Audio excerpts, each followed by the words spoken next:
Let me get my notes up here. All right. Okay, I'm going to open the waiting room.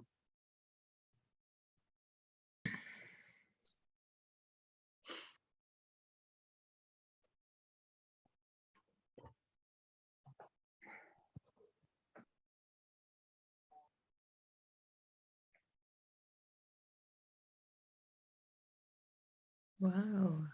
Hello. Welcome, everyone. Excellent. Hello, everyone. Oh. Okay, I think So, all who are in the waiting room are here. So I'm sure more will join us. do we want to get started, Sydney, or wait? No, I think let's get this show on the road. Okay, great. So good morning, everyone. Welcome. Thank you so much for joining our National Child Day celebration. This is the third year that we're doing a collaboration with the coordinating committee of the Ontario CAPC CPNP network. And I guess silver lining of the pandemic is that we were able to do this because in the past, our National Child Day celebrations were in our regional office at the Toronto office, and they were really meant for PHAC staff. And the goal of that was to ensure that everybody knew about CAPC CPNP, the Community Action Program for Children, the Canada Prenatal Nutrition Program, and that they knew how great these programs were and the contributions that they made to the lives of families and children in Canada. So since the pandemic, we decided this is a good time, we have to come together and do this collab. So we've been able to connect everyone from across Ontario and across the country. So today we're joined by representatives from 170 plus projects, CAPC CPNP projects in Ontario, and some from across Canada. So welcome everyone. Also people from our regional office and regional leads from across the country. So excited to have everyone here. And this is a special celebration every year for us. It's a time that I always think of as a celebration, but also a call to action, because we know we have a lot of work to do. We still have so much work to do in terms of reconciliation, equity, and making lives better for our children. So today, we're excited that we're together, that we are going to celebrate together, and also to reflect on the work ahead of us. And thank you as well for the work that you do every day, because you're out there in the front line caring for families and ensuring that our kids are well taken care of. So thank you, everyone. I'm going to now pass it on to Sydney for some housekeeping and logistics. Yes, good morning, everybody. Just really quickly, obviously you heard the notification. This session is being recorded for our network archives. And I also want to make sure everybody is aware that closed captioning subtitles are an option now on Zoom. I know on my screen, to get to it, I had to click on the 3 dots that said more. And then there was a closed caption option that popped up on the menu, so that you can get a fairly good digital readout of what's being said. I also wanted to say that Tee has offered the access to the slides that they're using for the presentation today, and I did send them out in an email. If you didn't get them and you would like them, just contact me and I'll email them out to you. And also, we do have an awesome giveaway at the end of this event. So there may be some questions that come from Tee's presentation. So that's, I'm sure, maybe a little more, well, I actually, knowing from what I know from Tee, it's going to be a very engaging session anyway, but maybe, paying a little bit extra attention. And I think that's it in terms of housekeeping. So to really get us going and starting us in a good way, I'm delighted that Chantal Barrett is here and is offering her time to start us off with a land and our territory acknowledgement. Chantal, over to you. Bonjour, my name is Chantal Barrett. My spirit name is White Eagle Feather. So I've been honored to do the land acknowledgement this morning. I would like to begin by acknowledging that the land on which we gather is the traditional unceded territory and still the home to many Indigenous people from across Turtle Island. As we gather, we are reminded that we are situated on treaty land that is steeped in rich Indigenous history and home to many First Nations, Métis, and Inuit people today. I want to show my respect for their contributions and recognize the role of treaty making in what is now Ontario. Hundreds of years after the first treaties were signed, they are still relevant today. As a group, we have a responsibility for the stewardship of the land on which we live and work. Today, we acknowledge those whose traditional territory of Indigenous people we are meeting. Miigwech, thank you, merci. Miigwech, Chantal, thank you. And then Blanca. I think Debbie Engel will. Yes, sorry, I got our order mixed up. That's okay. Hi, everyone. My name's Debbie Engel. My pronouns are she, her. I have the privilege of being the organization that supports the coordinating committee for the network of the 175 plus projects that Blanca talked about. And I bring greetings. So the coordinating committee is a collective of representatives across all 5 zones and really focuses on the work that we can do to leverage the amazing work of all of your projects and how to support you in this very virtual world. Sydney is the point person for this, who I feel grateful that we have, who supports all of you and creates these amazing opportunities behind the scenes.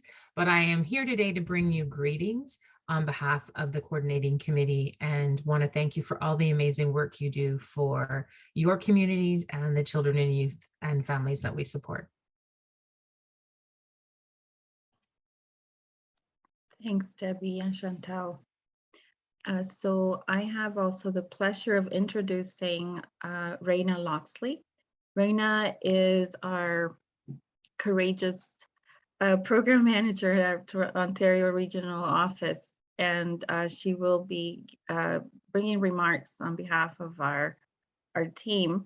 Ilana Powell, who's our senior manager, sends her regrets. She really wanted to be here. Unfortunately, she had a conflicting meeting that she could not step away from, but Raina's here to give us remarks. Thanks, Blanca. Hi, everybody, and welcome. Thank you so much for being here today to celebrate National Child Day with us. I am honored to welcome you and thank you on behalf of BAC. So I thought I'd give a little background on National Child Day for those of you who may not have been to one of these events before. Typically, National Child Day is celebrated on November 20th in recognition of the 1990 United Nations World Summit Declaration on the Rights of the Child and Canada's continued commitment to upholding those rights. So for those of you who may not be familiar, the Community Action Program for Children, CAPC, and the Canadian Prenatal Nutrition Program, CPNP, were founded shortly thereafter in 1993 and 1994, respectively, as part of Canada's response to the agreement to invest in the well-being of children. So they're both programs that we are very proud to support at BAC. We are fortunate to work with amazing organizations from across the province, the country really, many of whom are represented here today to deliver those programs, promoting the healthy development of children between the ages of 0 to 6 years of age and family well-being and prenatal nutrition. Their work is so imperative to supporting children, families, and communities. So a big thank you to all of you who do that work every day to support children. This event is one that we're really excited and proud to host and gets to celebrate the amazing work that happens within all those programs. So a big thank you to Blanca and Sydney for your work in spearheading this event, and thank you to the Ontario CAPC CPNP network and everybody else who's helped organize and bring this event together. Blanca told me that she's been helping organize this event for the regional office for over 18 years, which I think is incredible. And as you heard earlier from Blanca, we're very fortunate to have the technology now to host this virtually and to have all of you join us from across the province, across the country. It's really great to see everybody on this call. I want to thank also Chantal and Debbie for your opening remarks, and of course Tee and Marta for being a part of this event. I'm really looking forward to hearing your presentation and to take away some of what we'll learn here today to continue our work supporting children. So thank you all. I'll pass it back to Blanca. Thanks, Raina. And now, without further ado, I have the pleasure of introducing someone who I greatly admire for her work and dedication, Tee Garnett. Tee is the Executive Lead and Strategic Advisor of Equity, Diversity, and Inclusion at the Hospital for Sick Children. They will bring today a lens into what that work is, and I'm really excited that we all are here together to learn together. So, Tee. Thank you so much.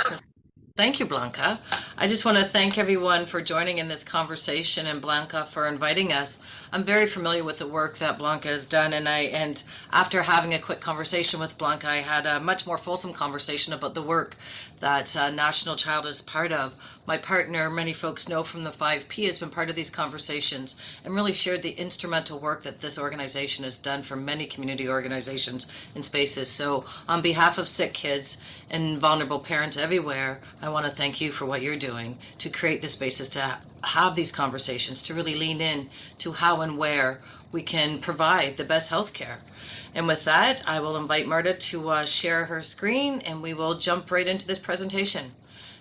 Now, folks who may know me, who have seen me speak, I really do invite people to have a conversation. When we talk about equity, diversity, and inclusion, it really is, sometimes new, familiar. Many folks enter into it at different spaces. So I'm going to invite you to put your hand up. I will pause and ask if anything's resonating or percolating, but please do feel free. As you know, I won't be able to see your hands, unfortunately, so I will rely on my friends behind the scenes, Blanca and Marta, to support me on that. Now, this slide here is one that we spent a lot of time on at Sick Kids. I am new to Sick Kids after 18 months. It'll be 2 years in March.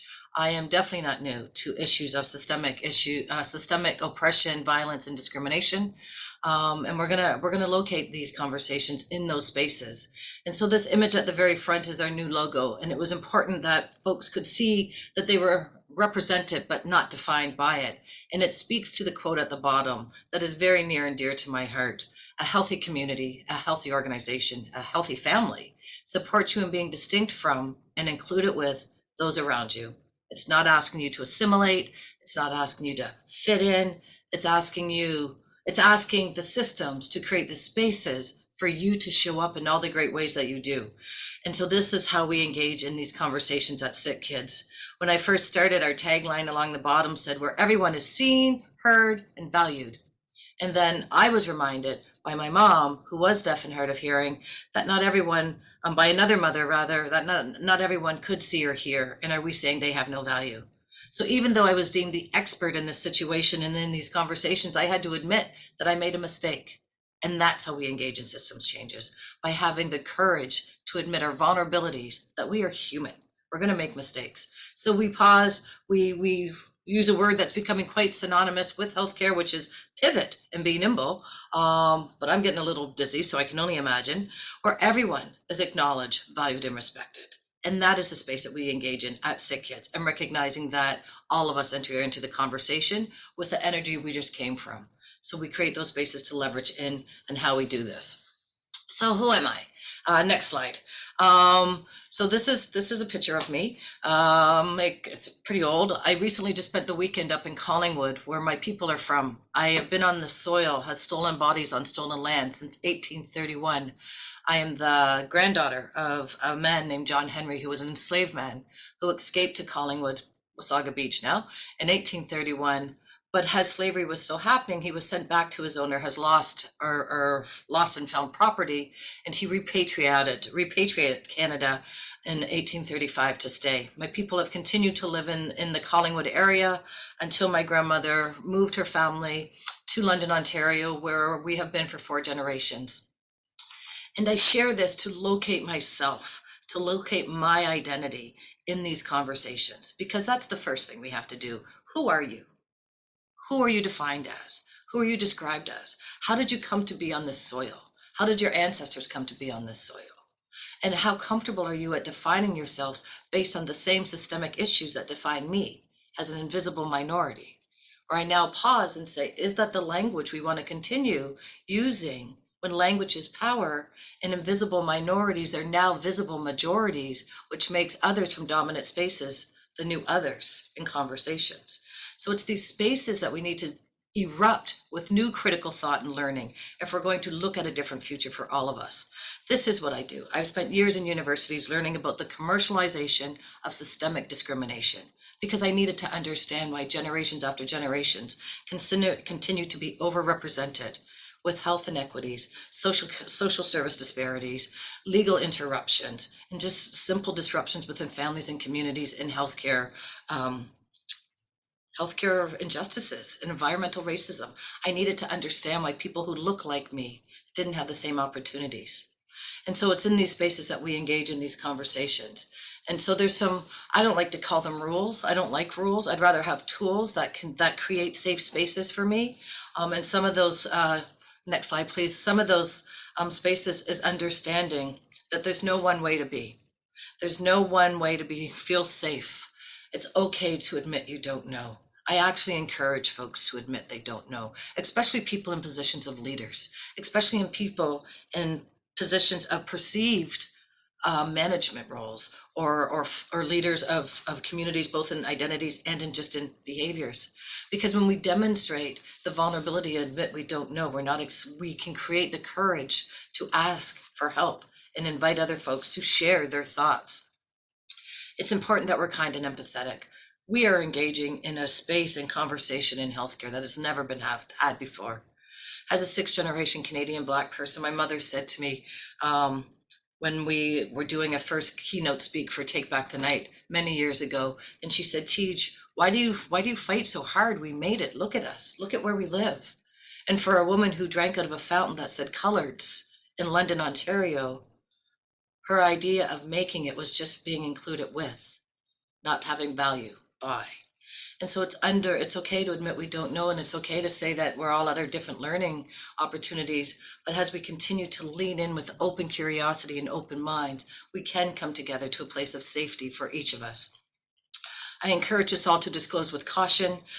These conversations, folks often feel things resonate and percolate and they want to share. And if you don't want folks to know your business in 6 months from now, I encourage you not to share it today.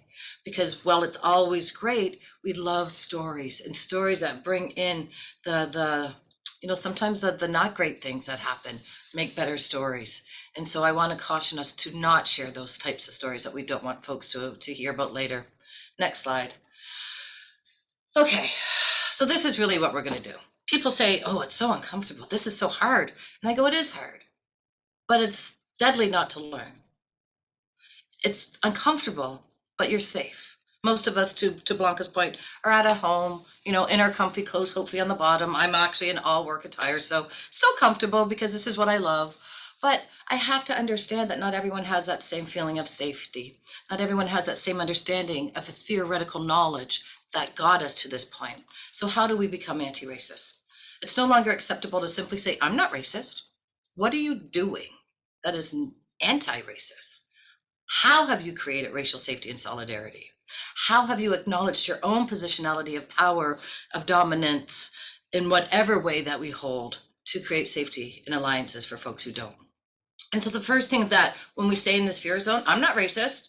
I can't talk about that. Or when we get so uncomfortable, we cry. Emotions are human. Emotions are the witnesses to our journey. So we engage in that. But we have to move outside of that comfort zone if we're going to move into a place of learning, to understand how our privilege perpetuates biases, bigotry, racism, discrimination. We have to admit that racism is a problem. I am the first Black executive at Sick Kids in this level, and I believe the first in mainstream healthcare.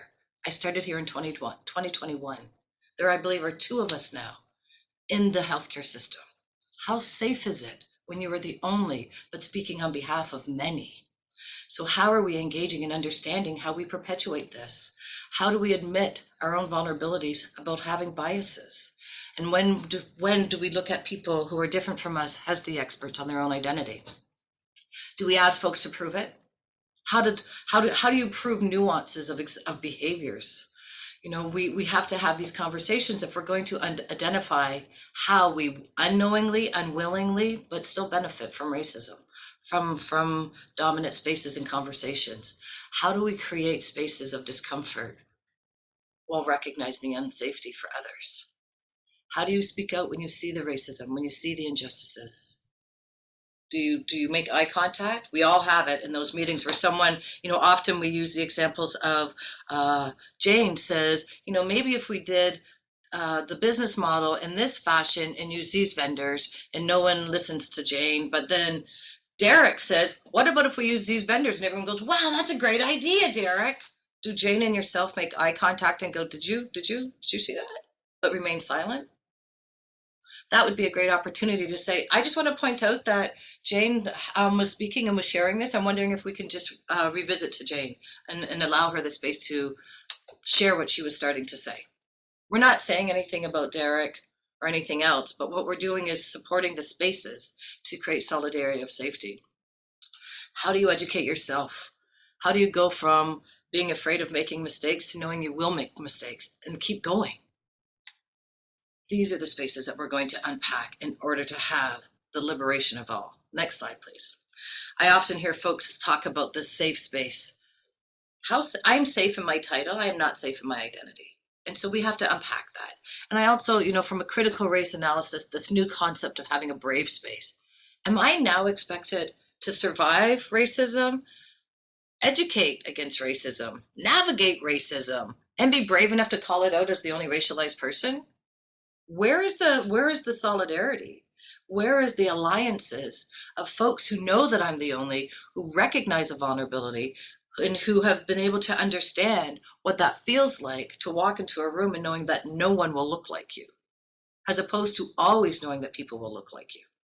How are you creating brave spaces from your dominant places of identity? These are the places we're going to unpack and lean into.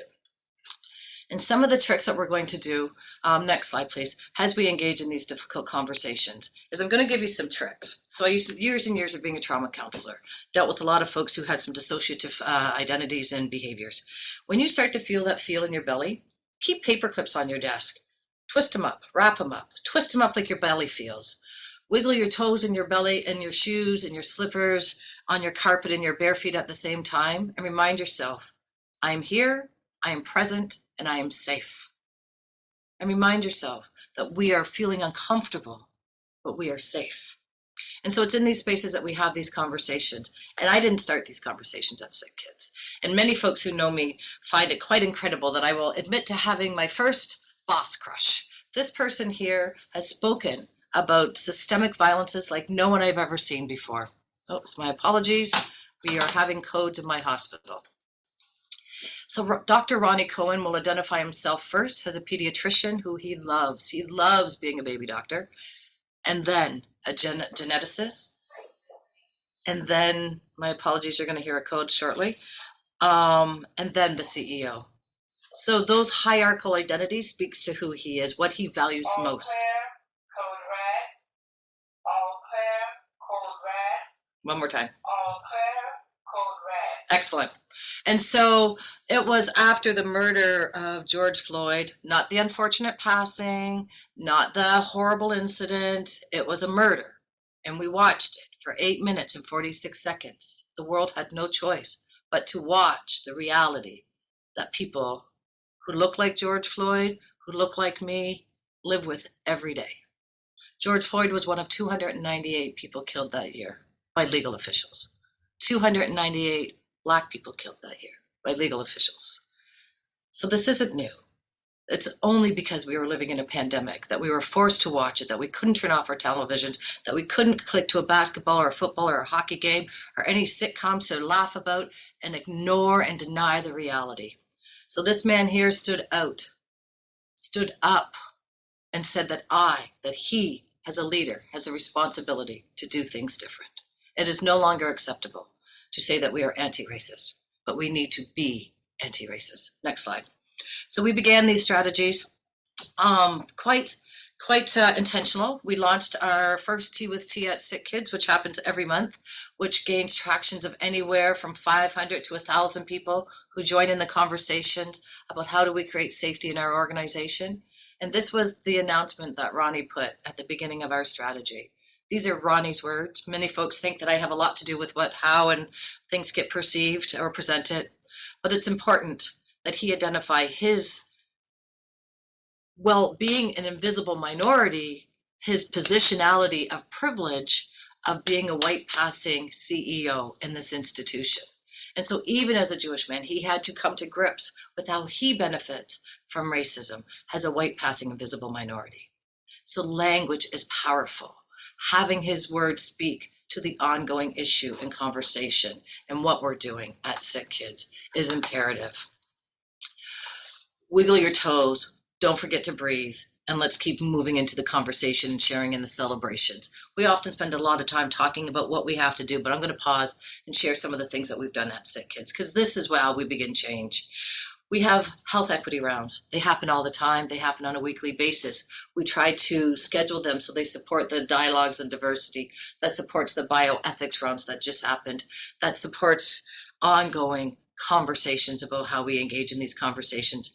We have EDI champion groups that has trained over 600 people in our institutions on allyship, on anti-racism, on biases. We engage in those spaces and our patients are learning our research and our care, and we recognize that everything we do impacts everyone we meet, every eyes that pass us. So we recognize, even as a queer person, that our acronyms needed to identify our community, and moving from being LGBTQ to a 2S LGBTQIA community. Recognize that we are on Indigenous land. They are the first of the conversation. Language is powerful. We have our ongoing committees and caucuses for underrepresented groups, our access and accessibility, our racial safety, solidarity, anti-Black racism, our Two-Spirit, our I'm missing one, women in science, and our queer caucuses. So we have these caucuses that also supports the employee resource groups that are part of the operations. So these groups are real-time data. This group is the accountability measurement. So in these spaces we continue. We have the first of its kind diversity models in simulation. I wanted to pause, and for those of you who are in healthcare, when you were learning your healthcare curriculum about wounds or hair care and skin care, what did the mannequins look like? And who are your population you're caring for now? And when did you learn how to care for pigmentation, skin with pigmentation, when wounds don't look pink, inflamed, and puffy, but look purple and angry?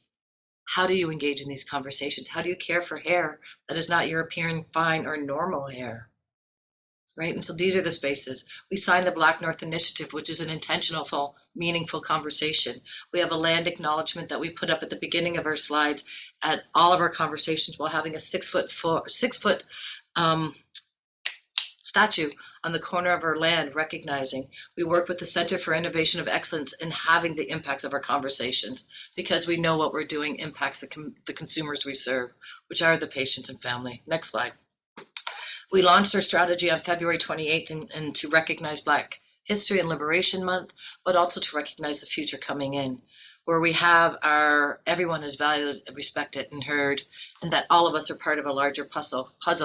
It's promoted through a health justice, disability justice framework.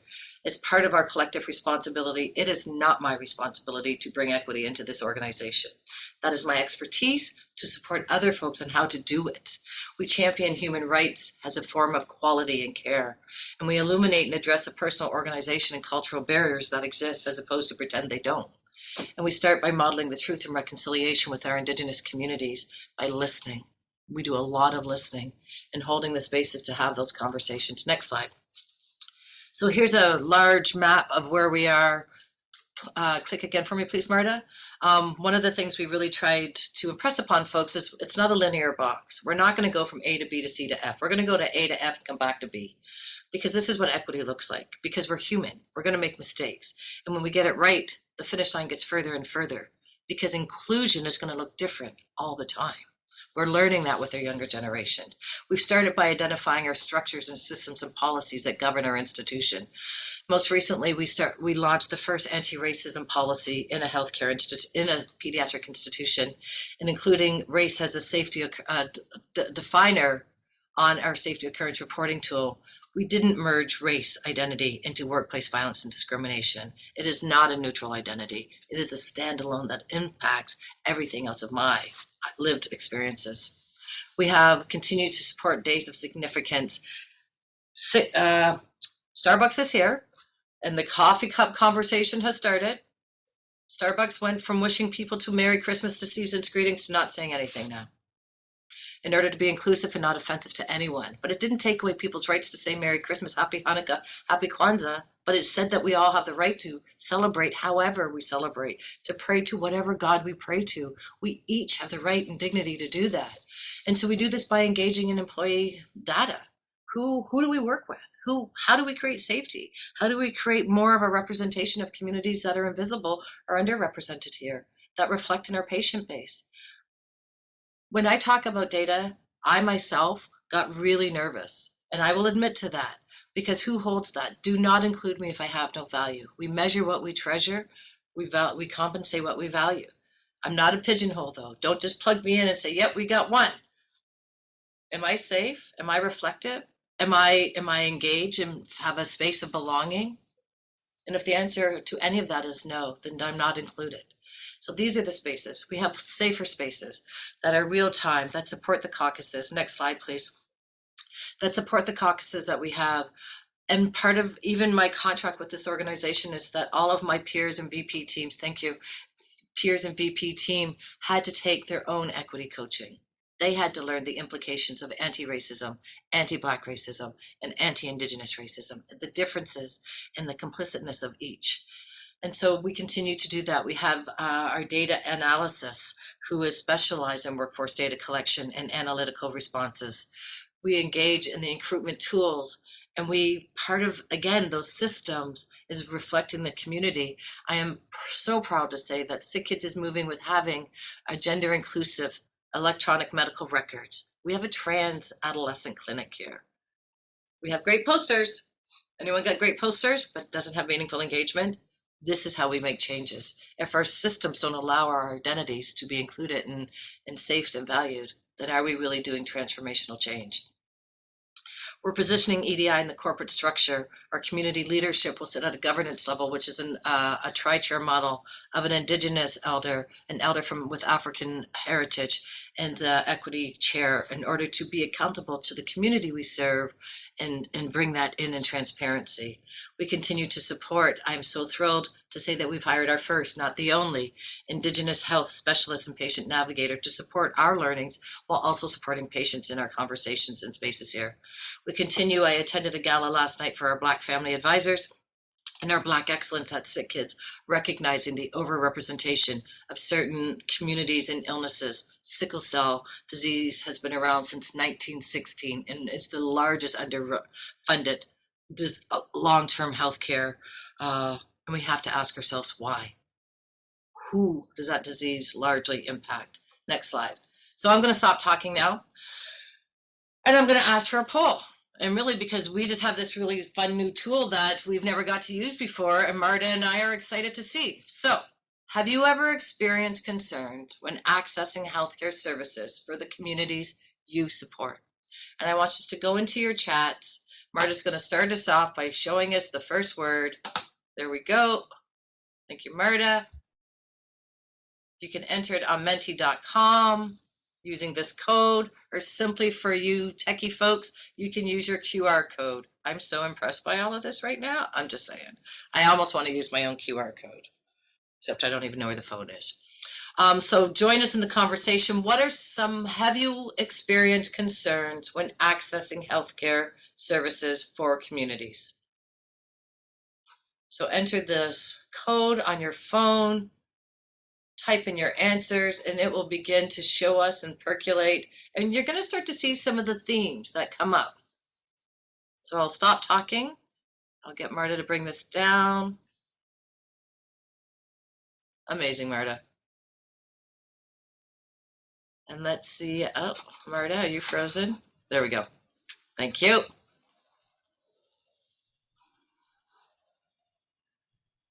Oh, this is a whole different question, Marta.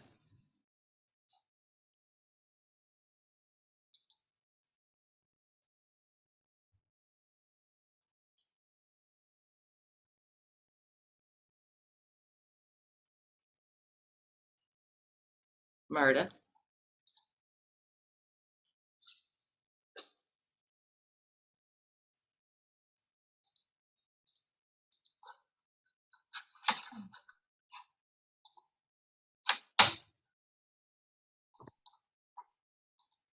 Let me know if I can be of any help. Just letting you know. No, that's okay. I'm just wondering if on my slides we have a different question, so that's totally okay. Let's go with this question that's on the screen so as not to confuse.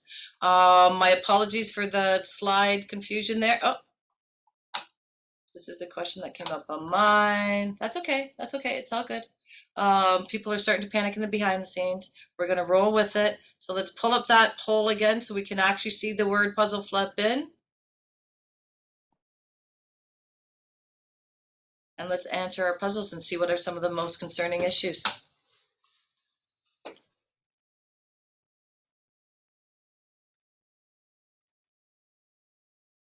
Can anyone else see the word poll? Am I just not seeing it? Oh, there we go. Oh, see, I wasn't seeing it. This is amazing.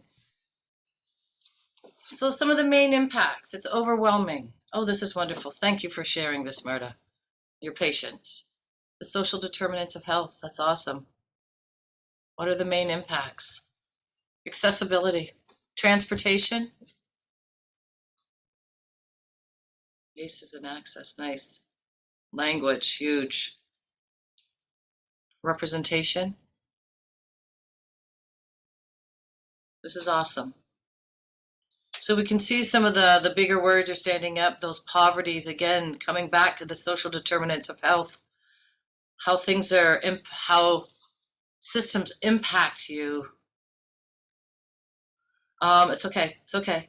How systems impact you, but we continue to just keep going the same way. When we think that we're doing the right way, and it's only one or two, and our customer service satisfaction says, 84% of our consumers are happy with their services. What about those 16%? What about the ones who have not even presented? So we continue to look at how poverty impacts, how confused, it is so confusing in healthcare.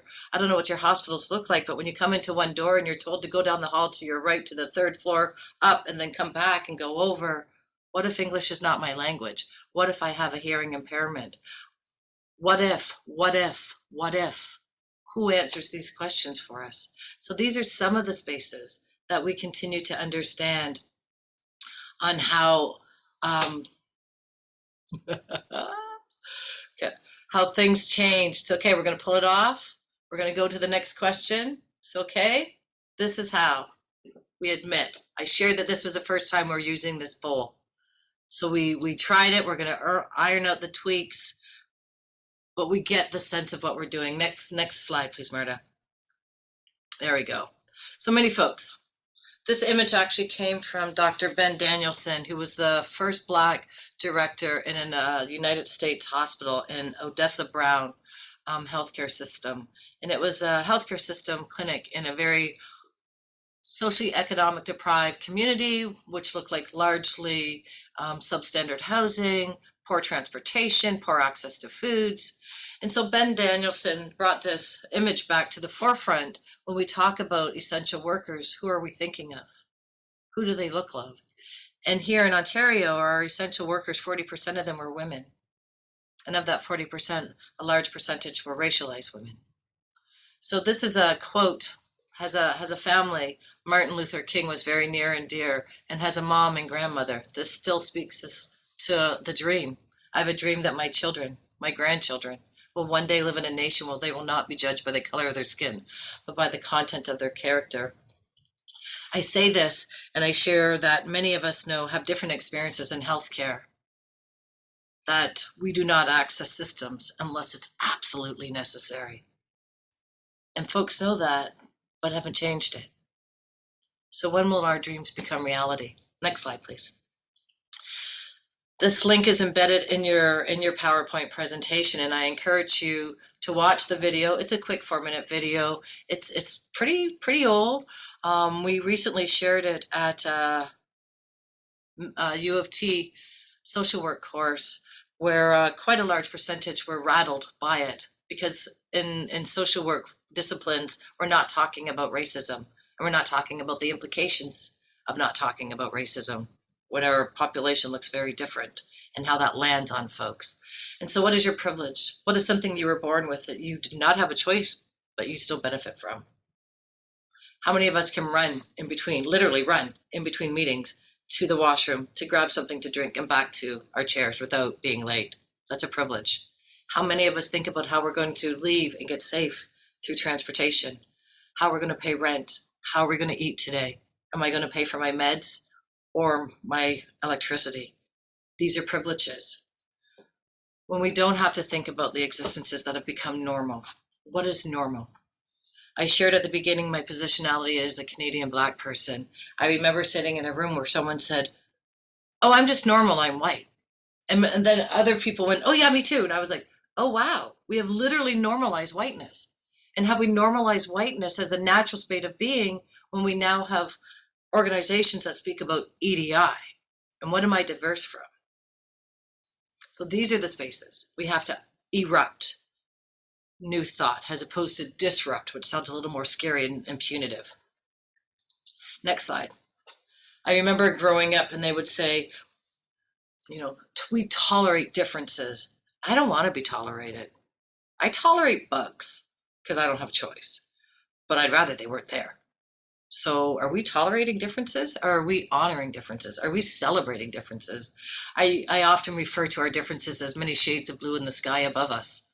And if that sky was only one shade of blue, how boring this world would be, how non-creative and expressive this world would be. Next slide. So when we engage in healthcare, we engage in any kind of spaces of social change, of programming. I want us to ask ourselves, when you walk into a room and you look around and you go, oh wow, none of these people look like me. Or this patient doesn't look like me. This mother doesn't look like me. This family doesn't look like me. What are the assumptions you've made? Check them as soon as you hit the door. I often use Marta in these examples. Marta is a average firstborn, first generation Canadian, white woman, white settler with gray hair. And so I use Marta's positionality and I say, what are my assumptions about white women with gray hair? They're old. They're probably a little, starting to lose their wits. So I've aged her. I've come up with my own mental health assessment of her simply based on my experiences of other white women with gray hair. So what are my assumptions? How are they influenced by other experiences? How are you identifying your position of power before you enter into that space? We often have leaders who don't reflect our communities, but expect our communities to share our most vulnerable, sensitive issues. If I tell you about racism, will you understand it? Are you going to ask me to prove it? How have the voices been the most centrally impacted in these conversations being amplified? Nothing about us without us. If you're talking about us, it should be me leading the conversation. Are you assuming the resources and capacity of those affected when you tell your clients or your cases or your consumers, the people you are paid to support and serve? Have you asked them what works for them, or have you told them what works for you? So we often forget that no-shows for medical appointments flag child welfare. Do we know if this mom can make it here at 9 o'clock? She has 3 kids. Do we know if she's getting them off to school? Is she doing at-home school? When we say just use your smartphone and use that QR code, does it have the bandwidth? Does it have the data composition allowed? We make really broad assumptions in our society without recognizing the capacities of those we're talking about. And what you're doing, is it helping or harming? Do we know? Have you asked? Does this work for you? How can I help? What do you need from me? What can I give? What can I do? So ask yourself those questions and start again and ask the person you're talking about. Next slide. Our systems are working quite fine. This is where we started with this very archaic. I grew up on the phone beside us with that little rotary, and then the black thing was a big celebration. Next slide. We now have smartphones. Our systems are working the way they were built. What's changed is the consumers accessing them. Next slide. So when we talk about dominant culture, we have to look at the fact the medical sector specifically was largely developed during the slave era on enslaved bodies. So even things that have become normalized in our society, such as the apparatuses, can't remember the proper name at this point, developed by Dr. Marion Sims that are used in pap smears, were developed on this black woman's body, Annika, who was enslaved and had 31 different surgeries by the godfather of gynecological obstetrician discipline without any anesthetic, and survived. So let's fast forward and say now we have the stereotype that black people have a higher pain threshold that was deduced in slavery. We use respirologist machinery that the same man developed on enslaved bodies and slave owner bodies to measure their respiratory health and strength by blowing into that breathologist, you know what I'm saying, breath thingy.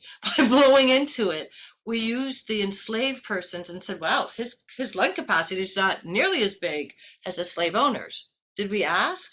Was he healthy? Was he hungry? Was he well fed?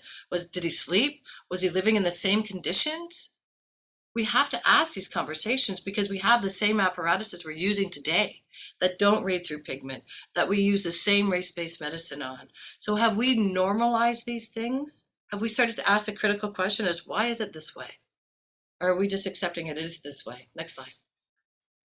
And so many things, medical and politics have gone hand in hand. And so I often hear folks say, T, we're not grassroots, we're not politicians. And I go, you are literally responsible for people's lives.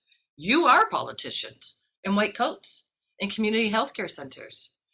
We don't smoke any longer, even though Camels, and I remember having my first child who's now 33 and being able to go from my room to the smoking room on the same floor, having public health tell me if I'm breastfeeding, it's best if you don't smoke, but if you do, blow it above the baby. So we have done things different. Next slide. We continue to have things different. We continue to have educational material. Next slide. We continue to challenge ourselves as to the conditions we live in.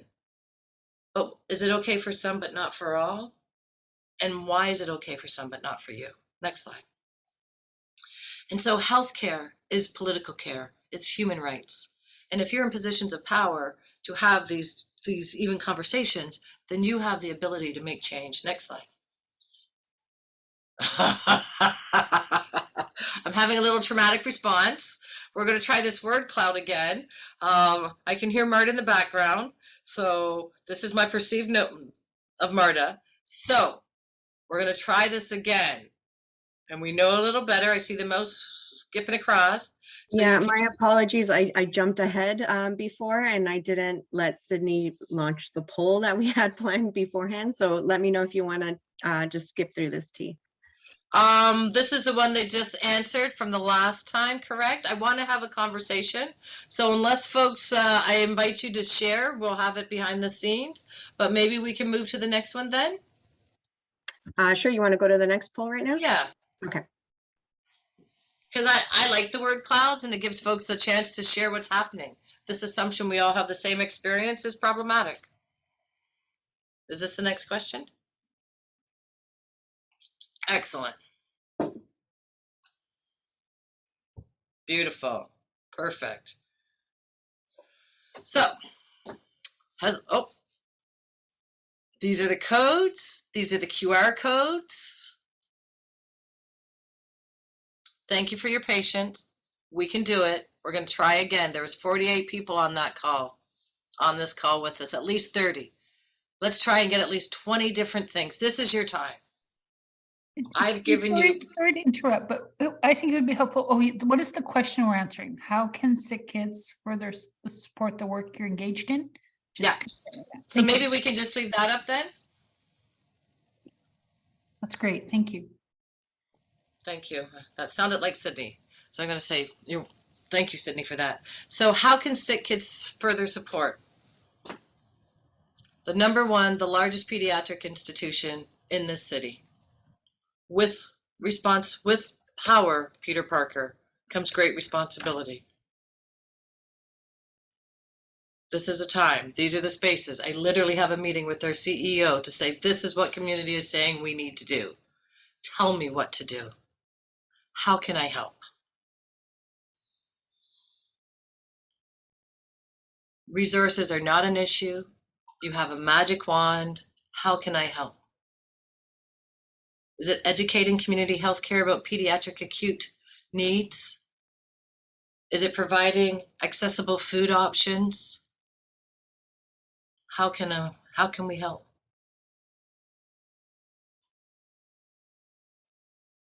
This is amazing. I want to bring our attention to the fact that it relies on education and resources. There is strength in numbers. This is amazing. Look at this. We center children's voices.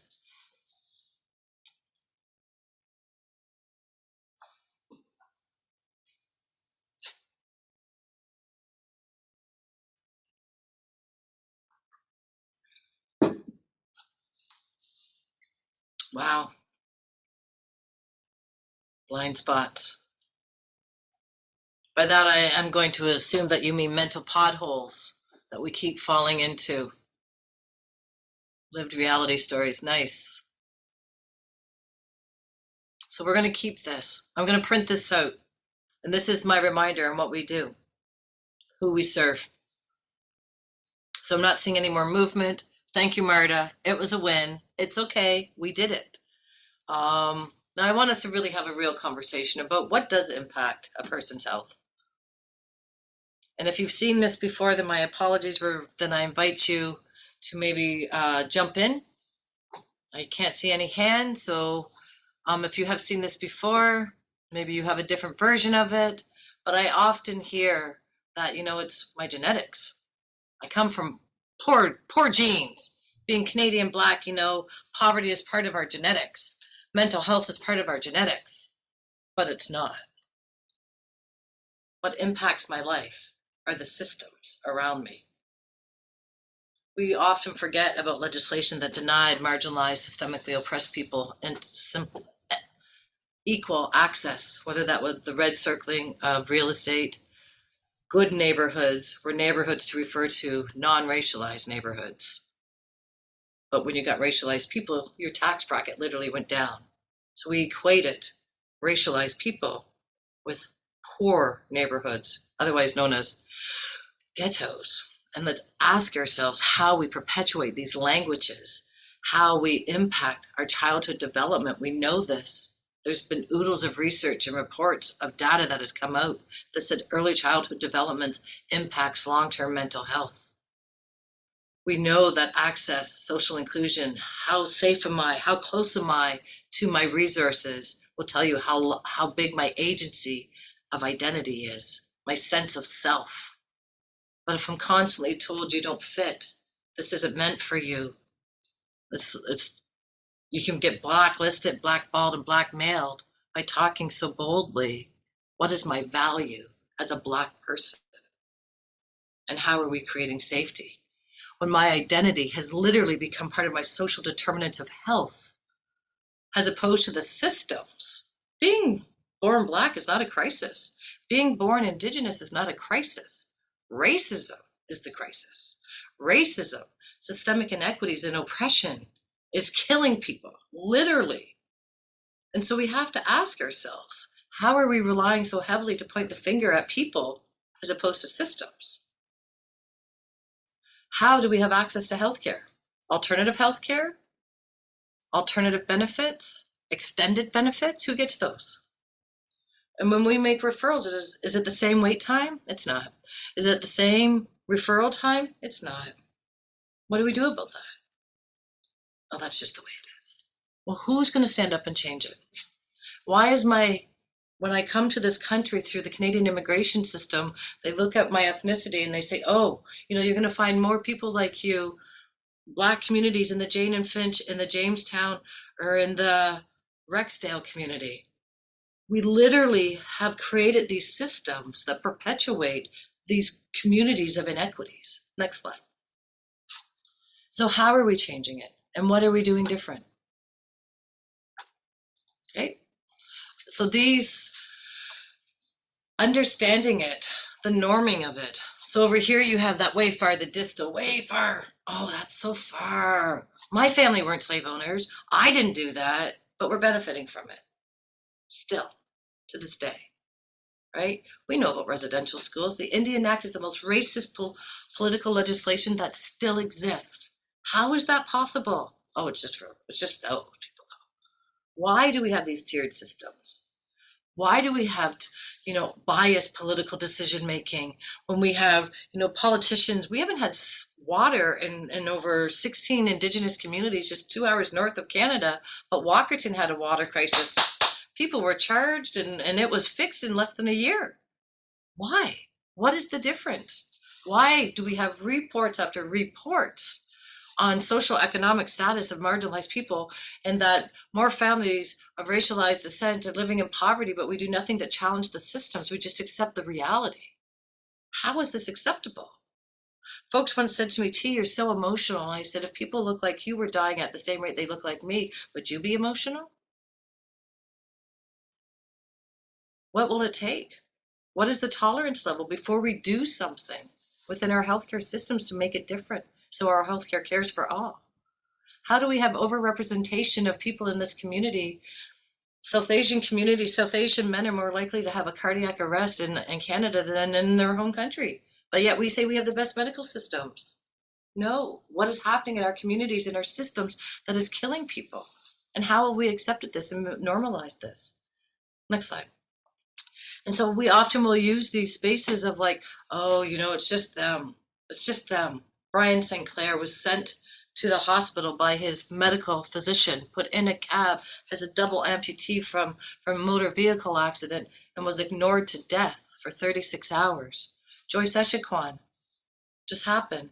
My friend was just in from British Columbia and had to support in Prince George another incident of an Indigenous woman being ignored to death. How is there more than one? And why have we not done something? How have we normalized this? It shouldn't just be about, let's racialized people need to come in and talk about racialized issue. Let's have all people talk about racism and racialized systems and systemic oppression. It's not just about those who are living beneath the boot of oppression, trying to breathe, educate, eradicate, and navigate. We're trying to breathe. How are we coming together? It's not our problem, it's their problem. We do everything the same here. We're not the same here. We need to be honest about that. How will folks who look different, you've been included, where are they in your leadership? How do we go from cultural blindness? You will rarely ever hear me say blind spots. Even though I have visual impairment, I'm not blind. So I don't actually have blind spots. It's not an invisible disability. It's a non-apparent. Language is powerful. How do we go from cultural blindness to the incapacity to not even recognizing it, to being competent? I can't believe how I often refer patients to the sacred space. Why do we have policies about some people's belief systems and others are accepted as norm? How do we go from the pre-competence to just having one or two Indigenous, racialized, marginalized, fill in the blank within a dominant space, instead of having systems of representation that look like all of us, that look like the communities we serve? Next slide. And so these are just some of the examples of the difference. Like cultural safety is concerned with both the systems and the impacts of the change, of examining the process of the identity to enhance our awareness while increasing the safety of higher quality and the impact of care. When we achieve cultural competence, it's viewed as a static outcome. One is competent in interacting with patients from diverse backgrounds in the same way as one is competent in performing a physical or exam or reading an EKG. It's not about an abdominal exam. It's not a static requirement to check off a list. It's how you engage. It's the language you use. It's how you recognize your own positions of power. Next slide. And so we often will say things that, men make better surgeons, tall people are better leaders. We engage in these things, and it's explicit. It's out there. We got it, right? Those we've disrupted that. That's not acceptable. But the implicit happens within a millisecond. We don't even think about it. And critical analysis comes from the ability to have the time and thought to reflect and have introspection. What am I assuming about the person who doesn't look like me? Where did I get my information? How am I creating safety? When do you have time to think about that in healthcare right now? Next slide. And so if you don't have to think about it, it's a privilege. Next slide. Now, you're going to do something wrong. Just accept it. You're going to do something wrong. Just admit you're sorry. So Marta has size 11 feet. She doesn't really. She has size 11 feet. And if I walk into the office and I step on Marta's foot by accident, and she says, you're stepping on my toe. And I go, well, why are your feet so big, Marta? Why are they in my way? Marta, why aren't your shoes under your desk? Marta, this is your fault that I stepped on your toe. And I make her the problem. I stepped on Marta's toe. I'm sorry I harmed you. Keep it moving. Don't tell them why you harmed them. Don't tell them it's about anything else to do with you. You harmed them, apologize, keep it moving. Right? These are how we engage in change management. This is how we demonstrate the truth of being an ally. Next slide. And I hear that word a lot, and it's one that I really kind of start to get a little bit of a twinge with, because when it becomes just a term, there's no teeth. What's EDI? There's no teeth. We're talking about anti-racism. So what's an ally? It's about someone who does something, who stands in front of violence. Marta recognizing that even though in my positionality, I politically have less power than she does, in my hierarchy, I have more. We come together, we balance it out, we advocate for each other, recognizing that's an ally. It's not a noun, it's not a button, it's not a t-shirt, it's not a label. You can be an ally today and be offensive and oppressive tomorrow. It's standing in front of someone who is being harmed, not silencing someone though. When and how you do it. And you can engage, and there's lots of different ways. It's about challenging systems instead of people. Next slide. So when we talk about the margins, this is literally, I want you to think about this. The marginality. People from dominant spaces live in all this beautiful white line spaces, how beautiful it is. There's trees and all these things and parks and healthy food stores. People in marginalized communities have half of what the resources are, squished in between the little spaces on the side, and help us if we don't live in environmental spaces where we fall into the holes that are just part of our standards now. This is what we're trying to disrupt. Next slide. And we do that by acknowledging and educating ourselves. Google it, literally, just Google it. How to be an ally, how to stand up against anti-whatever. Google it, educate yourself, get comfortable, look at wedding pictures, look at baby pictures. If everyone looks like you, probably not that diverse in your community. How do you get more diversity? How do you get comfortable being the only in other spaces? Next slide. So this is an example that people are very familiar with. We're going to unpack this. These are systems. Okay, these are systems. In this C is our dominant system. This is our social system. This is our healthcare system. And you'll see this little boy in the green shirt. This is William. And William's so happy because William is just born in that privileged space that the tree just naturally shines upon him and delivers the apples to his door. Healthy food, accessible, affordable, amazing.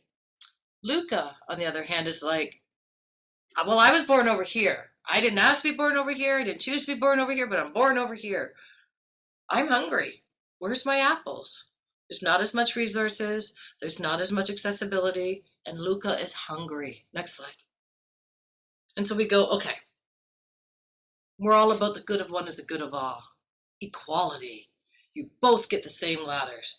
And so now William is like, yeah, I scored huge. Thank you for this. He can reach those resources. He's not stretched. He's on that roller coaster, the elevator to privilege. He's just riding that escalator up there to pick his apples. Or Luca is now looking up close at what he still doesn't have. But the world has said, hey, we gave you the same. It's your fault you can't get the apples. Why are you so short? Why are you born on the wrong side? Next slide. And so then we moved into equity, which is what we're talking about. William still got his apples. He's got his ladder. He's like, yeah, I'm good. I can still reach. I still got all my apples. Luca still doesn't have the apples. He can reach what limited resources he has that he's got to share with everyone else on that side in the margins, those two little bit of resources. So he can reach them. That's equity. Next slide. Social justice, liberation is addressing the system of domination. We're not engaging in the oppression Olympics. We don't have $1,000 that is going to either anti-Blackness, anti-Indigenate, queer services, disabled services. We're not doing that. We're not perpetuating. We're identifying the system that dominates everybody.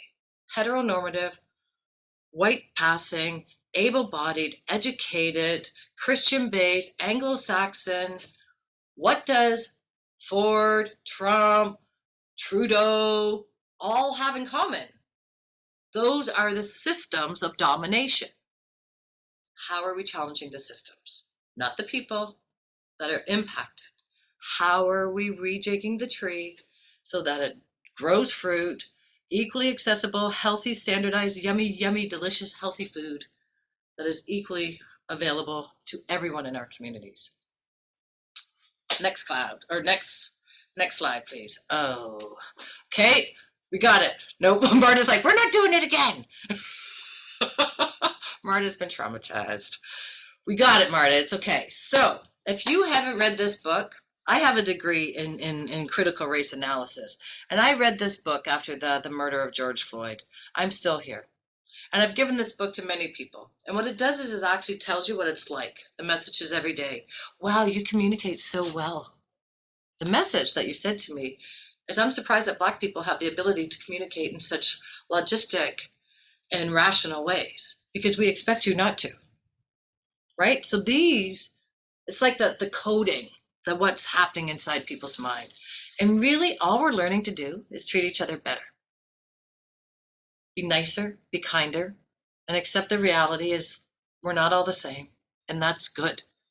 But having the same dignity, access, respect, and agency is what we are trying to adjust. Last, end of slides. Whew. Is anyone still here? Oh, okay. I was like, where'd it go?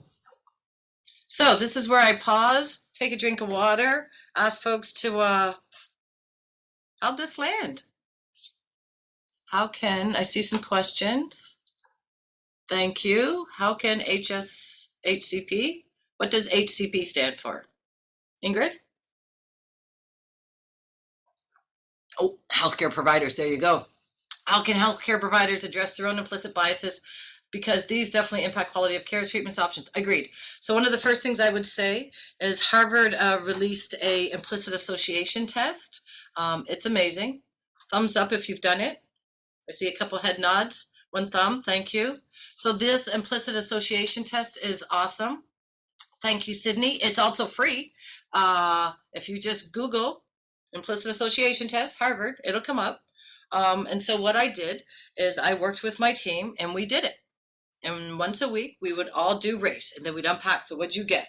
And you want to talk about uncomfortable? Admit out loud as an equity specialist that you have biases against seniors, that you have biases against Black people as a Black person, right? And so unpacking these things was hard for me but hard to receive on other sides too. So we had to have that emotional intelligence to have these emotional conversations without being so shook that we just stop. And so those are something, but Marta, you're amazing. Marta has put the link in the chat for everyone. I encourage you with your team at team meeting, have these conversations. I have a bias against Trump. That one I'm okay with. I'm not going to lie.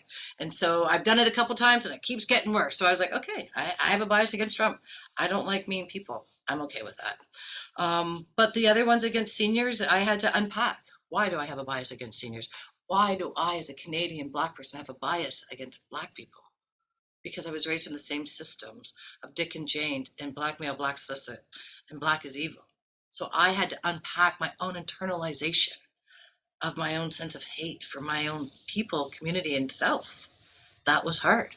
So do those tests, get comfortable, do it on a regular basis. And when you get through all of them, start again. And then look at where you've grown. So that would be some of the ways. Have the hard conversations. Make time to have real conversations. Do you know your staff's birthdays? Do you know your teammates' birthday? Do you know their favorite food? Everybody here knows our favorite food. We may not know each other's birthday, but we definitely know our food lovings. Because how do you take care of yourself? By comfort, by engaging in healthy things, by other folks who see you struggle saying, hey, I seen you had a hard day. I brought you burgers and fries. People know that's my fries and gravy. That's my go-to. What are some of the other questions? How do you engage in self-care in your organizations for yourself?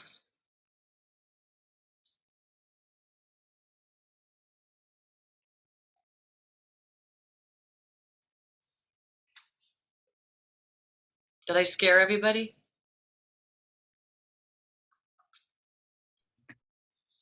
Does self-care scare us? Is that? I know, right? We're so good at telling people, and I'm the first to admit it. I admit I suck at self-care, and so I work with people who are like, T, you're working 12, 14 hours. Please don't email us after 8 o'clock at night any longer. So it's not because my folks don't work as hard, and it's not having the same standards. It's just saying we all have different expectations in how we engage in the world and how the world sees us.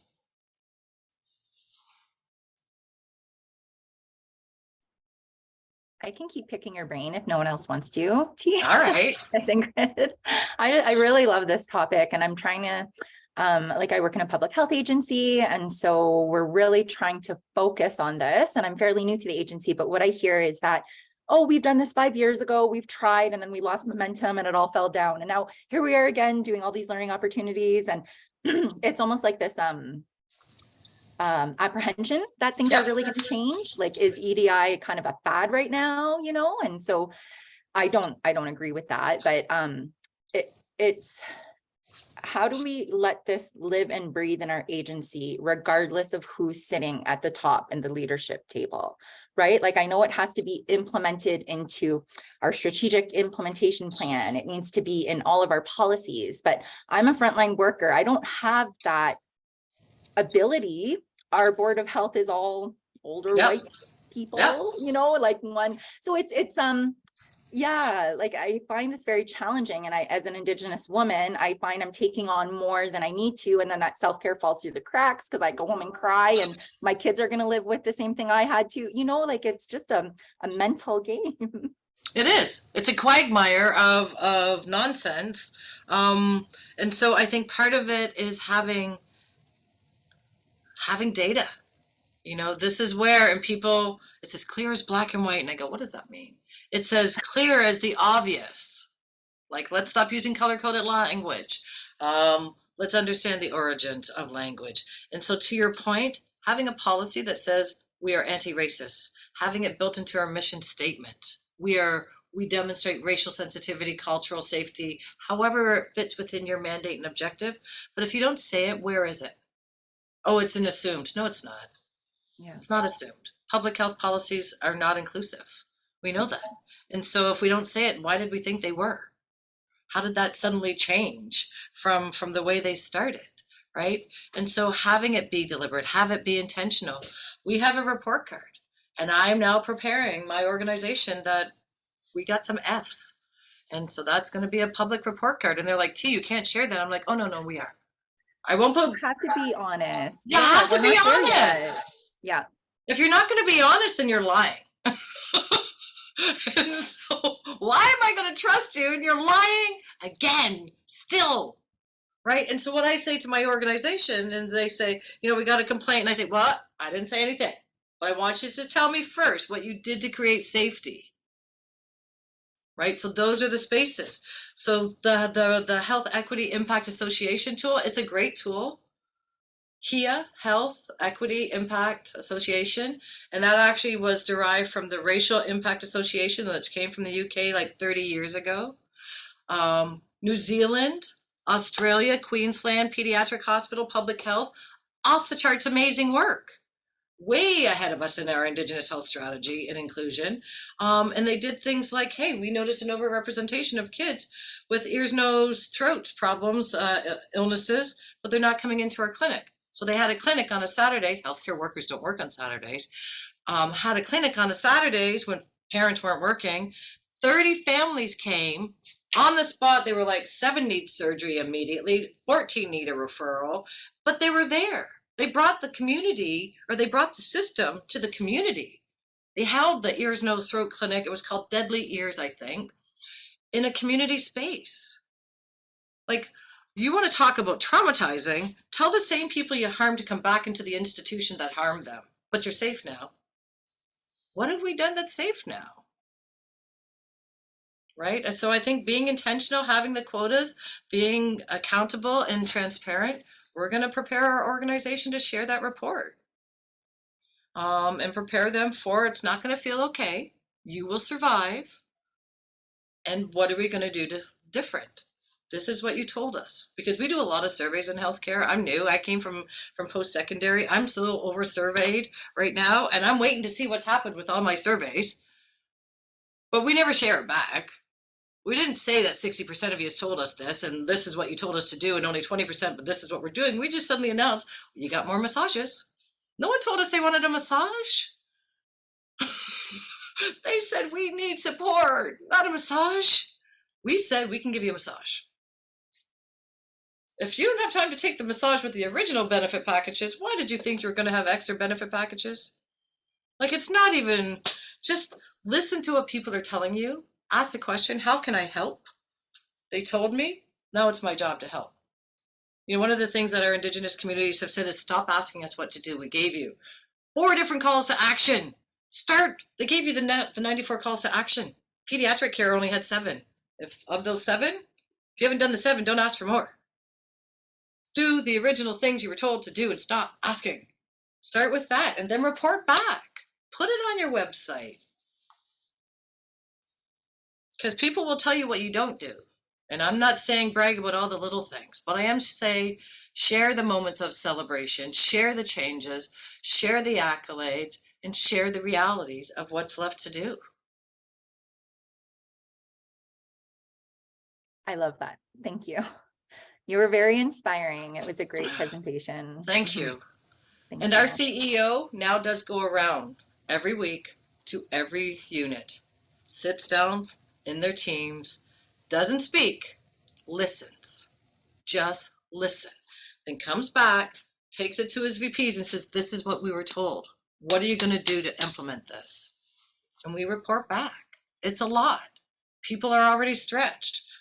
But if you want to retain the health staff you have to listen to them. Because why am I going to work in the most depressing sectors right now, under-resourced, undervalued, and feel good? So if we aren't feeling good about the work we're doing and building change, why would we stay? Exactly. Yeah. And I think it's nice. Well, it's nice to hear that Sick Kids is role modeling that as well, because yeah, that needs to be in every agency, right? The leadership getting down on the same level as frontline workers delivering the care and listening. And just when we were talking about data, I've been trying to find, because a lot of calls to action do address improving the health of urban Indigenous or off-reserve Indigenous. And there's just very limited data here. Like, we focus a lot on our First Nations communities and that community, because that's very studied and surveyed. But when it comes to the off reserve and urban Indigenous population. Like there's just such a lack of data there. And I guess I'll put this out to everyone on the call if they've been successful in finding spots to grab that data or find it themselves, I guess. So one of the ways, and that's so important. I actually met Blanca through Infant Early Years Mental Health Program rather, which is a program that is housed at Sick Kids. It works with families and communities for 0 to 6, identifying parental relationships and family structures, and really supports that. And it's done through a traditional Indigenous ways of knowledge and being in family spaces because they worked with the community to develop it. And so it works with the community. They had to bring in some of the, legislation spaces, but nurturing the seed is very much a cultural competent space to engage in these spaces for institutions to understand too, not just families. And so I think part of it is that, but even in Chaya's program, all of the data they collect stays in the community, right? And so the community tells Chaya, we want you to release. We don't want you to release. So even the work we're doing in regards to health equity patient-based data, I cannot collect our patient-based data if I'm not collecting our workforce. This is the other side of the conversation. We keep hearing about the coin model of privilege and oppress, deliverables and servicers. We have to understand both sides of these conversations if we're going to understand the outcomes. And so having that as a fulsome organizational, many folks are familiar with caring with safety models, caring through equity. Like that safety model is a great pathway to slice and peel and insert equity into those conversations. You literally have the clinical spaces there. So one of the things that I learned in just looking at, we'll say CAPC as a non-clinician, CAPC people, racialized CAPC parents often are not told how to flush lines until the day before they're released from the hospital. You've had months of working with that family, and they have no idea how to care. We also see a discrepancy in how often linen changes happen within racialized families, right? And so people can go, oh, no, that's not. And I go, It said here, the bed has not been changed for 40 days. Hypothetical. I'm not saying this happened here. But I did learn in the States that this one child didn't have a line flush for almost 6 months. This child's linen went almost 2 months without being changed. Who's listening to the parents? And how often am I going to speak out loud before I become afraid that you're going to do something that's going to harm my child? Not consciously or on purpose, but it just happens because I've annoyed you, right? And so these are the spaces. So even in that, our health counts, exactly how we do these spaces of how to collect. So I'm working with the elders. I'm working with Diane Longboat, who is a well-respected Indigenous elder, both in urban and rural, by First Nations, and Inuit and Métis communities, because we forget and we just have one voice. There's many ways in that monolith of being, so not to perpetuate. So data is important, but what you do with the data is probably more important. We measure what we treasure, and don't count me in if I'm not included. Okay, I see a bunch of chats coming in. I encourage you to check out those links for some of the service users advocacy groups that Sick Kids has developed. How do you recruit service users? How do you overcome barriers to their participation? I have real conversations. I look at our family advisor networks and I say, how come it's not diverse? And they say, well, yeah, they're not. And I say, nah, how are we going to create spaces for diverse families to enter them? And so I work with our new Indigenous health specialist, and we will hold, evening tea time for Black and Indigenous families who are working, who can't get here. We'll have virtual spaces. We will work. What I have that is interesting is I come from grassroots. My experience is about going to the community, not expecting the community to come to me. And so I'm trying to bring that logic model to Sick Kids, and it's working. And so we will hold community spaces where we know there's an overrepresentation of patients. We will go into that space, put up a poster that says, do you self-identify as Black and or Indigenous? Please join us on such and such date. Bring food. Like, not having food in cultural spaces is such a, why am I here if you're not feeding me? You better give me something for my expertise. And it's also a huge cultural faux pas. My best friend is Hong Kong Chinese. And if we come together and whether we see each other every day, we have to eat food together. We have to. My other friend is Indigenous from Cree, BC. I haven't seen her in 7 years. You have to eat before you just engage in catch up. These are the things that you do different. Food is the cultural norm. It's a cultural tradition. Having food, and don't ever talk business before you have food. Those are just the spaces. So how do you do it? How do you recruit? We recognize where they're not at. We identify where there's a higher concentration of patients being served, and access those spaces and have real conversations with the service providers. How can we support? Because we also know if they're being served in I'll use more complex care. If we have more Black Indigenous families in complex care coming in from rural communities, then we support with where they're at, not ask them to adjust to where I want them to be. So we work with those communities and identify the spaces as what they would need to be included. What do you need to attend these meetings? How can I provide you the tools to share your experiences, as opposed to please do it in this format? The other thing is we ask a lot of folks to write stuff down. We need to remember in Black and Indigenous communities, it was illegal, punishable up to death for Black and Indigenous folks to know how to read and write. And so that's not something that just goes away. Oral tradition is still very, my granny said, never write it down. You can go. And I was like, Nana, no one's taking us to jail for writing anymore. But that was impressed upon us. I'm the first person in my family to go to university to get to this level. And I'm not saying I'm brilliant, but I'm saying I challenged those spaces that other folks were just like, okay, this is all we're allowed. But we have to understand why communities have the feelings and the fears that they do, as opposed to just saying it's their fault. Thank you, Raina, for sharing the links and resources. Our website, I've tried to make them both external and internal, has a chock full of resources. Another really great resource that I have supported was the Canadian Pediatric Society. We've put a lot of their resources into video components, recognizing that not everyone has the ability to sit down and read pages after pages, but to actually have that information in a video source that is also translatable into ASL, closed captions, as well as on YouTube, you can put in different languages. So using the tools that are available and to create as much accessibility as possible.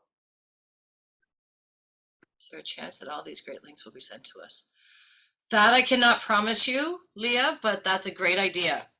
So what I would encourage you to do is, while I'm still stalling, to give you time to copy and paste these links, or maybe Sydney can. Well, yeah, hi, sorry. What I can do is, since Zoom saves the chat, I can easily. That's amazing. In, and I'll be sending out a little survey for the event that I hope you'll take a moment to fill out, and I'll include as a thank you a list of all the links. Thank you, Team Blanca. Thank you everyone on this call who has hung out with us for these conversations. Thank you for joining. Thank you. We really can do this. Like, people ask me why I do this, and I remind them where we were 20 years ago, 30 years ago. We can do this. And we will do this. We are doing this. So be kind to yourselves too, everybody. As you work and you give, remember that you're also living within scarcity models and doing this work. And Blanca shared some of this stuff, and I know from working with Stacia at 5Ps, from being with Stacia at 5Ps, some of the things that you all do is miracles. Like, it's miracle working that you do, and the ways that you support the families and the workloads that you do. And it's just become normal, like it's no big deal. And for those of us who don't do it, it's off the charts amazing. It's not normal. It's what we've normalized in our society. And so thank you for carrying the unrealistic workloads that you do and caring for the families that you care for, because it matters. It matters to them and it matters to us every day. So thank you. That's it, Blanca. Wow. Thank you, Tee. Oh my goodness. I know when we had our planning conversations, we were talking about, yeah, Tee, just give us some takeaways. And holy, okay. So, I mean, you've given us so much, you know, around the policy issue. We are all aware public health policies are not inclusive. So we are out there fighting literally for these. So Ingrid's points, I really appreciated your questions, very thoughtful, and they resonate. You know, told us to be brave, to, you know, have boldness to say that our policies are anti-racist and stand behind those, to create safety. Our organizations have to work to do that. We need a report card. That's definitely something that we need to think about in the work that we do, and to share share our findings, to be honest, to report back, to not just ask and keep the information. Share the changes, share challenges, have real conversations. You'll be uncomfortable, but you'll survive. The importance of data. We've been talking about that for as long as I can remember for racialized communities, and here we are, we still don't have it. So and there's so much more of takeaways. I have a page full of notes. Thank you so much, Tee. And thanks everybody for joining us. I think we're gonna move into the giveaways, right, Sydney? That's right. Here, I'm just doing a quick little share of the wonderful resource that Tee recommended when we asked what could we give away at our event today. So we have 3 copies that we can order and send out to folks who answer 3 questions. Behind the scenes, Blanca and I have been, we've come up with 3 questions. So I'll paste them in the chat one at a time and read it out. And then Blanca is the judge. And I assume we go with the first person, but it's up to Blanca to decide to answer correctly. So here we go. Let me grab the first question.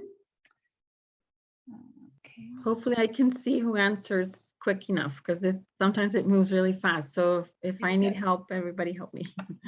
Well, I'm watching. I got you, Blanca. Okay, between Blanca and Tee will be the judges. Okay, so the first question here is, in the first poll that happened, which I know is a bit of a traumatic event, but which 2 words were the most prevalent in that first poll? And the question in the poll was, what are the main impacts on pediatric service? So Sherry responded with the first, poverty is right. Oof. Oh, you're going to have to make some decisions. Oh, wow. Yeah. So people are getting 1, but not the 2 together. We could bump it up to 4 copies, and we could give to the first of each of the terms that you chose, Blanca. Okay. I get to feel all powerful. But here's one. Someone answered it correctly. Okay. Rochelle said poverty and social determinants. So that was the. Blanca, I'm gonna leave this to you. This is amazing. Fast. It was so fast. I know. Yeah. That's all amazing. Right, excellent. Great book, though.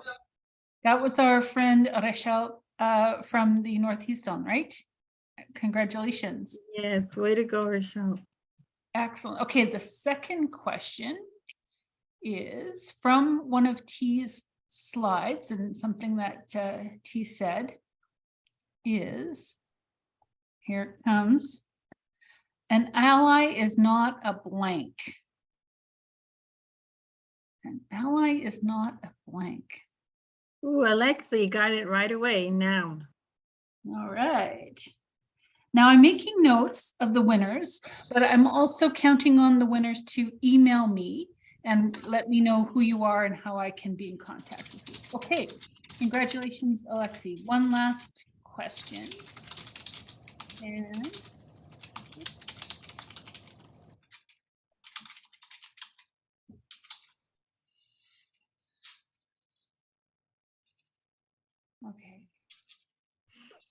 CAPC and CPNP are part of Canada's response to what? And I think this may have been mentioned by Raina during her greetings. But it's something that is part of our history. I think we got some good answers there. Yeah, I think, well, Lisa got it all right. United Nations on the Convention on the Rights of the Child. But Chantal had United Nations 1982. So is that Chantal? You're the Take it judge. away? Oh, geez. Oh my goodness. Oh. Do we have an extra copy for Lisa? Yes. This is hard. So Chantal was right on it, but Lisa had the full United Nations Convention on the Rights of the Child. All right. So Lisa and Chantal. And I'm going to put my address. I know Rochelle and Chantal very well, but if Alexi and Lisa could email me at that email address, and so that we can get those out to you. So congratulations to our winners. Great. And That was great. I think that is beginning to wrap things up. I'll just say really quickly, again, gratitude to all of you for joining us today, and to Tee and Marta for such an excellent presentation. And I'll hand things over to you, Blanca, to wrap up. Thank you, Sydney. I just wanted quickly, as I was preparing last night for today, I just come back from a site visit in Parry Sound to a project that, oh my goodness, whew. Anyways, our Friendship Center in Parry Sound I hadn't visited for 3 years.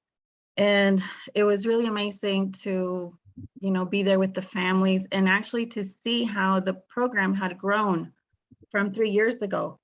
Had gone from a very tiny room, this was a tiny tots drop-in, to the big gym in the Friendship Center.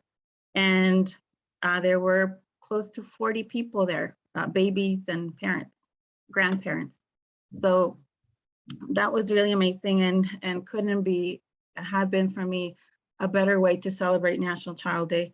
I hope that on November 20th, you take the time with your loved ones, friends, and the families that you work with to celebrate together and to reflect on the great work that you do. And we are also very thankful every day for everything you do. Thank you so much. And thanks for coming. That's it. Thank you, Blanca. Have a wonderful rest of the day. And like I put the link to the survey in the chat, but I will also send it out in an email where I'll put the links that were resources, and I'll attach a link to Tee's slides again. And thanks again. Take care, everyone. And hopefully our paths will cross again soon. Yep. Happy National Child Day. Happy National Child Day. Bye-bye. Bye, everyone.